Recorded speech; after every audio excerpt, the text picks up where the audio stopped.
నెల్లూరులో కాలువలపై ఆక్రమణల తొలగింపునకు అధికార యంత్రాంగం సిద్ధమైంది. ముఖ్యమంత్రి చంద్రబాబు ఆదేశాలతో 240 మంది సిబ్బంది 24 బృందాలుగా ఏర్పడి ఆక్రమణలపై సర్వే ప్రారంభించారు. 15,000కు పైగా ఆక్రమణలు ఉన్నట్లు అధికారులు ప్రాథమికంగా గుర్తించారు.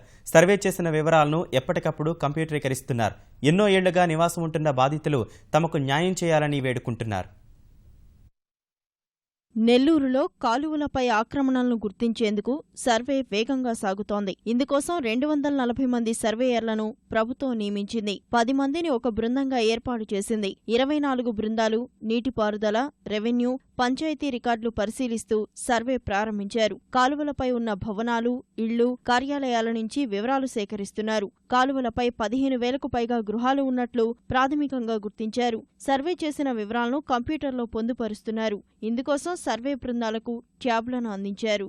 ముఖ్యమంత్రి చంద్రబాబు ఆదేశాలతో ఆక్రమణల తొలగింపునకు పురపాలక, నీటిపారుదల, రెవెన్యూ ఉన్నతాధికారులతో ఉన్నత స్థాయి కమిటీ ఏర్పాటు చేశారు.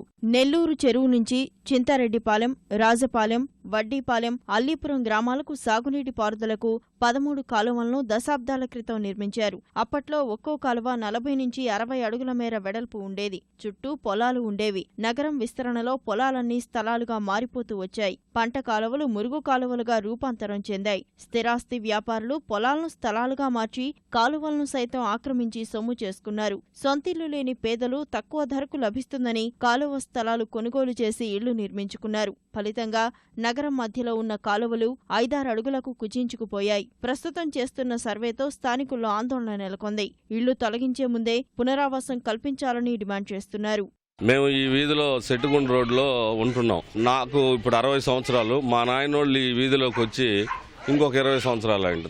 మాకు వాటర్ నిలుపుదల కానీ మా వల్ల నష్టం కానీ ఎవరికీ లేదు. మేము వచ్చి 63 నుంచి వీధిలో ఉన్నామండి. ఉడ్డవ సంఘంలో అప్పుడు దురస్థాన సంఘం పేరు ఉంది. దాని తర్వాత ఉడ్డవ సంఘం పేరు వచ్చింది. అప్పటి నుంచి మాకు ఏ ఆటంకం లేదు. ఇప్పటికీ ఇన్ని ఏళ్ళుగా బతుకుతున్నాము, కూలీనాలు బతుకుతున్నాము. మాకు ఏ ఇబ్బంది లేకుండా చేస్తే మంచిని కోరుకుంటున్నాము. మేము ఇక్కడికి వచ్చి 26 సంవత్సరాలు అయింది. వివేకానంద ఇక్కడ పట్టాలు ఇచ్చున్నారు. కాలువలు కూడా పోయేదానికి నీళ్ళు అవకాశం అన్ని బాగుంటాయి. మాకు నీళ్ళు ఇబ్బంది కూడా జరగడం లేదు. ఇక్కడ దీని దయచేసి పెద్దలు గమనించి మమ్మల్ని ఎలాంటి రిస్క్ లేకుండా చేసి న్యాయం చేయాలని కోరుతున్నాం.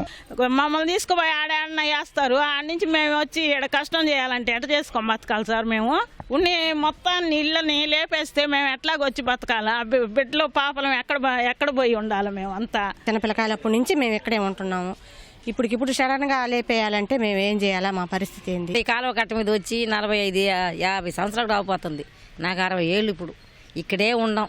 మేమేం సంపాదించలేం. మా బిడ్డలకు ఈ కట్ట మీద ఈ ఇల్లులు, ఈ కొంపలు నిలబెట్టుకున్నాం. ఇంకేమిలా. ఇది ఈ సమయంలో మాకు ఎక్కడ తీసుకుపోయి అల్లాడిస్తారో మాకు ఇది ఒక టెన్షన్ అయిపోయి భయం అయిపోయింది అసలు.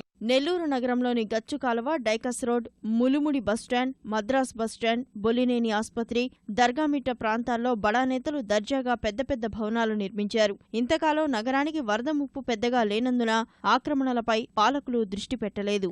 ఇటీవల కురిసిన భారీ వర్షాలకు నగరం అతలాకుతలం కాగా ముఖ్యమంత్రి స్వయంగా అనేక ప్రాంతాలను పరిశీలించి ఆక్రమణలపై ఆగ్రహం వ్యక్తం చేయడంతో వీటి తొలగింపునకు మార్గం సుగమమైంది. మేము టీ నెంబర్ 3లో ఉన్నామండి. ఇక్కడ దాదాపు స్ట్రక్చర్స్ ఒక 500-600 పైగా ఉన్నట్టుగా ఉన్నాయి. మేము నిన్నటికి ఈరోజు కలిపి దాదాపుగా 100 పైగా నివాసాలను గుర్తించడం జరిగింది. ఈ నివాసాన్ని కూడా మేము ట్యాబ్లో కూడా ఇన్ఫర్మేషన్ తయారు చేస్తున్నాము. మానిటరింగ్ సెల్ ఉంది మున్సిపల్ కార్పొరేషన్ తరపు నుంచి. ఆ మున్సిపల్ కార్పొరేషన్ కూడా మేము వివరాలను వాళ్ళకి అందజేస్తున్నాము.